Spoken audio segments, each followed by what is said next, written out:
want to speak a little bit about the way we perceive that mission of God, because in a South African context, I've identified before that sometimes we think that the mission of God is chronocentric. It is connected to a specific time or a specific move. And then sometimes, like I said, we even make it ecclesiocentric. In other words, we connect it to a denomination or a church. So everybody's, I'm going to be part of this denomination because the denomination is seemingly going somewhere. And then also what we do is we make it, like I said, focused on a man, anthropocentric, and we follow a man in a community to give light to this mission of God. When we speak about individuals understanding the mission of God, is it something that is birthed from the individual? Is it something that is birthed from a religious context? Is it a blend of all of those things? Or is it seriously something that is birthed as a result of being centered in a community? And I know there's not one right answer for this, but in your experience, I don't want to ask what is the best model to follow, because I think we can also miss it there. But what do you think, what would we need to look for when we speak about the mission of God, and how do we recognize God at work in our communities? Yeah, that's another great question. Let me throw you some research. Please. So there's a whole movement of theology that I think your listeners will be familiar with, called the Missional Church. It comes actually out of a conference that Karl Barth and a few of his friends attended, where they said we must really rediscover or re-acknowledge the fact that it's not that the church has a mission; it is that the missional God has a church. Sure. And that shift is massive. So just in terms of naming and labeling, I grew up in a church community where if you said to someone, "We have a missionary here," we would all be in a place where we think of brave souls that went cross-culturally, usually to a different country, and who are ministering the gospel. Yeah. And the category we would probably use is to say that they are doing evangelism. Yes.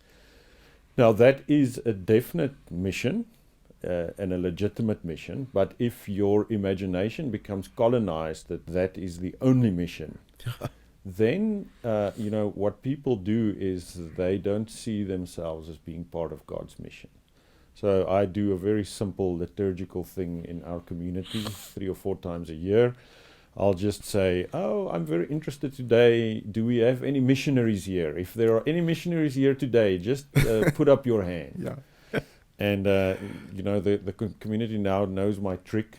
Some of them still fall for it and don't put up their hands. And They're then I'll gluttons say, for punishment. Yeah. Exactly, they're gluttons for punishment. And then I'll say, "Listen, if we read the Gospels, then we have to say that each one of us is included into this mission." Sure. And there's a theologian that did great work on this, who sadly passed away in 1991. His name was David Bosch. He wrote a book that became internationally groundbreaking called Transforming Mission, where he wanted to redefine that the mission of God is multifaceted. It includes evangelism, but it also includes community care. It includes social justice. Sometimes it leads to church planting. Yes. So as you said, like it has, he used to say that the mission of God is like a refraction of light. Yes. So it's colorful, and part of the I think part of the danger is that we put so much emphasis on only one. Yeah. So, if we think of the Reformation with the priesthood of all believers, you can also think that each person has a mission. Absolutely. Whether it's a mission as a doctor or a teacher, a house mom, or, even pastors, have a mission. Even missionaries that go overseas and cross boundaries. So I think part of the work of communities is definitely to figure out, what does that mean for us. This morning I woke early and our gate was locked, so I was trapped in one side of our house because I couldn't get the key. And there was an old book of Andrew Murray that he spoke at the Ketchwich convention. And I'm reading like a sermon he did in the early 1900s. And he makes the comment, he says, "We are sending missionaries out into the world, but what about the people in our own neighborhood?" Sure. And I was like, yes, like this guy. It's writing to us. He's writing to us, our South Absolutely. African brother. Yeah. Absolutely. Yeah.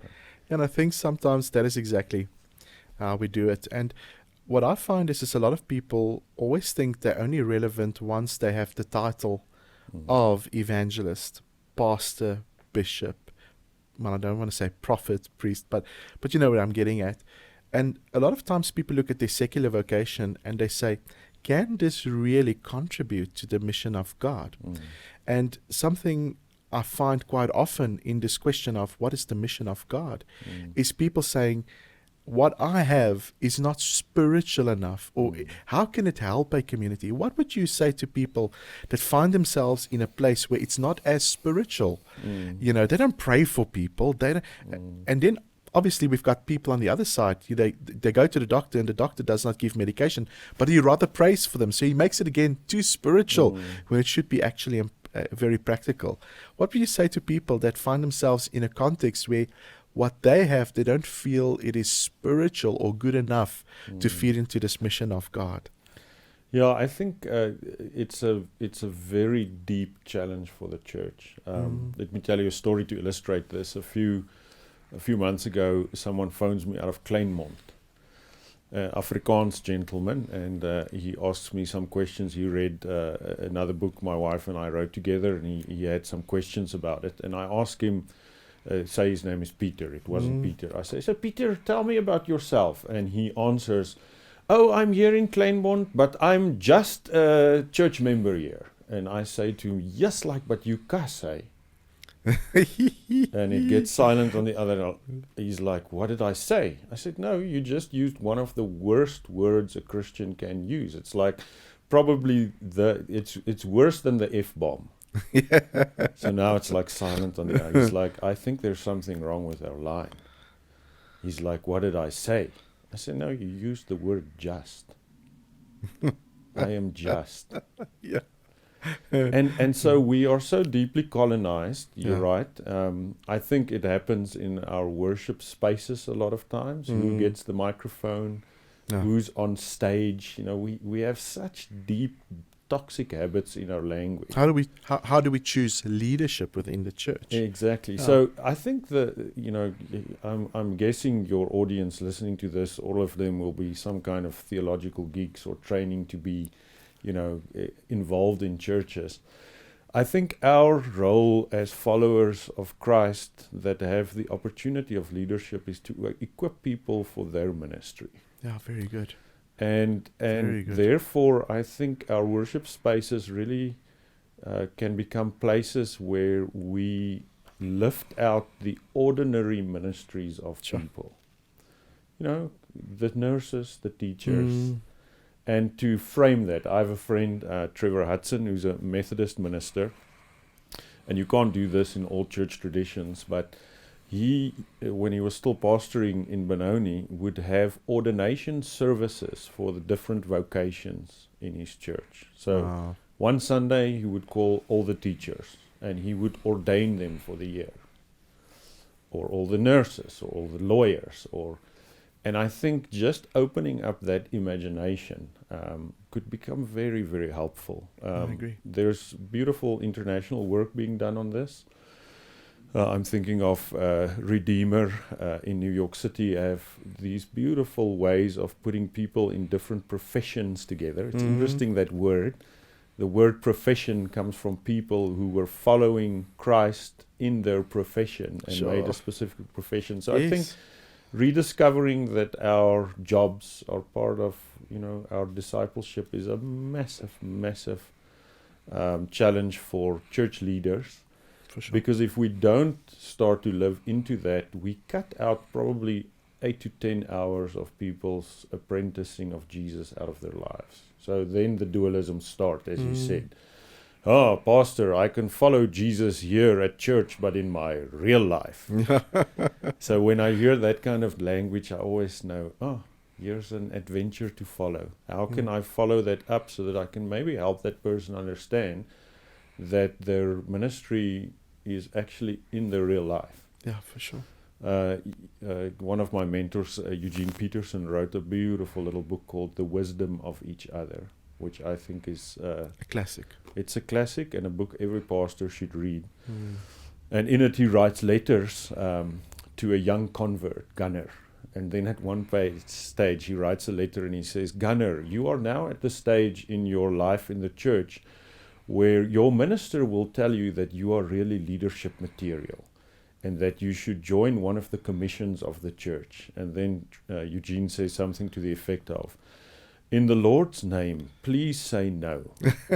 Tell your minister that you already have a ministry as an engineer and that you would really appreciate it if he could equip you how to be an engineer in the name of Christ. Sure. And I think there's beautiful stories in our church treasure.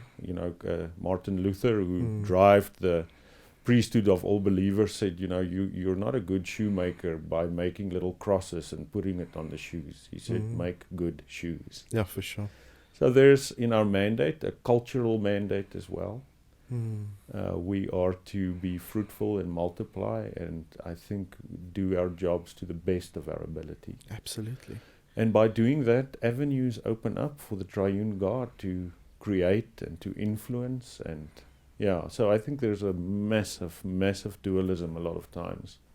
And the funny thing, Rudolf, is that I find a lot of people in the so-called secular world yearn to be in the church world, and then the people who've been in the church world sort of yearns to be, so it's like we have professional envy on both sides. Absolutely, yeah. That is interesting.